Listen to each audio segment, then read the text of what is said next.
আপুনি ৰাতিপুৱা এনেদৰে সেই ৰাষ্ট্ৰীয় ঘাইপথত মৰ্ণিং ৱাক কৰিবলৈ ওলাই আহে নেকি? যদি ওলাই আহে তেতিয়াহ'লে এতিয়াৰ পৰা বাদ দিয়ক। কাৰণ এই মৰ্ণিং ৱাক কৰিবলৈ আহি এজন লোকে আজি ৰাতিপুৱাৰ ভাগত প্ৰাণ হেৰুৱাবলগীয়া হৈছে। এখন অচিনাক্ত বাহনৰ খুন্দাত তেখেতে আজি বিদায় মাগিবলগীয়া হৈছে এই পৃথিৱীৰ পৰা।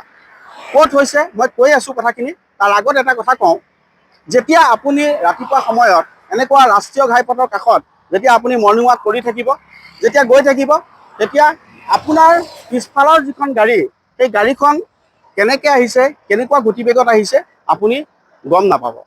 আৰু যাৰ ফলত সেই গাড়ীখনে আপোনাক খুন্দিয়াই থৈ যাব পাৰে আৰু এটা ডাঙৰ দুৰ্ঘটনা সংঘটিত হ'ব পাৰে।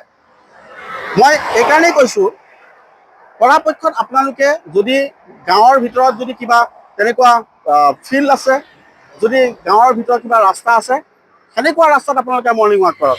কিন্তু এনেকুৱা ৰাষ্ট্ৰীয় ঘাইপথৰ কাষত মৰ্ণিং ৱাক নকৰাটোৱে ভাল। কাৰণ যেতিয়া এখন গাড়ী যেতিয়া যোৰহাটৰ পৰা যেতিয়া গুৱাহাটীলৈ গৈ থাকিব, নতুবা শিৱসাগৰৰ পৰা গুৱাহাটীলৈ গৈ থাকিব, বা উত্তৰ অসমৰ পৰা তেজপুৰৰ পৰা যেতিয়া গুৱাহাটীলৈ গৈ থাকিব, সেইখিনি সময়ত ৰাতিপুৱা 4টা বা 5টা বজাত মানুহৰ খুব টোপনি আহে। আৰু এনেকুৱা টোপনি আহে, সেই টোপনিটো ৰখাব নোৱাৰে। সেই টোপনিৰ জালতেই হওক, নতুবা অন্য কিবা কাৰণতে হওক, সেই বাহনখনে আপোনাক খুন্দিয়াই থৈ যাব পাৰে। আৰু যিটো ঘটনা আজি সংঘটিত হৈছে, সঁচাকৈ খুব দুখ লগা। এজন 60ৰ ঊৰ্ধৰ মানুহে আজি ৰাতিপুৱা ভাগত প্ৰাণ হেৰুৱাবলগীয়া হৈছে এই মৰ্ণিং ৱাক কৰিবলৈ আহি। মৰ্ণিং ৱাক কৰিবলৈ আহিছিল মানুহজনে। মৰ্ণিং ৱাক কৰিবলৈ আহোঁতে তেওঁ সদায় মৰ্ণিং ৱাক কৰে, আৰু তেতিয়াই এখন অচিনাক্ত বাহনে সেই মানুহজনক খুন্দিয়াই থৈ গুচি গ'ল। আৰু গাড়ীখন নৰখিল, আৰু যাৰ ফলত মানুহজনে মৃত্যুবৰণ কৰিবলগীয়া হ'ল। আৰু সেইকাৰণে মই আপোনালোকক কৈছোঁ যে যদি আপোনালোকৰ সেই অভ্যাস আছে যে ৰাতিপুৱা মৰ্ণিং ৱাক কৰা, কিন্তু আপোনালোকে এই ৰাষ্ট্ৰীয় ঘাইপথৰ কাষত আপোনালোকে মৰ্ণিং ৱাক নকৰাই ভাল। তাতকৈ আপোনালোকে কোনোবা ফিল্ড আছে যদি তেনেকুৱা খেলপথাৰত মৰ্ণিং ৱাক কৰিবলৈ যাওক, নতুবা কোনোবা গাঁৱৰ ৰাস্তাত মৰ্ণিং ৱাক কৰক।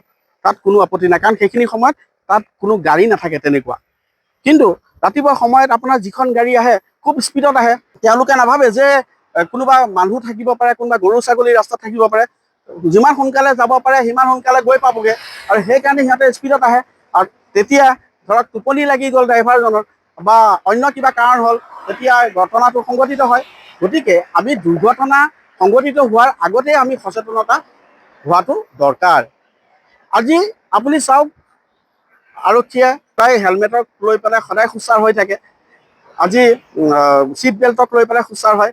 কিন্তু আমি যেতিয়া পথচাৰীসকলে যেতিয়া খোজকাঢ়োঁ, এই খোজকাঢ়োঁতে আমি নিজেও সচেতন হ'ব লাগিব যে আমি এনেকুৱা 4 লেনযুক্ত ৰাষ্ট্ৰীয় ঘাইপথত য'ত 24/7 সদায় গাড়ী চলি থাকে, এনেকুৱা ৰাস্তাত আমি খোজ নকঢ়াই ভাল।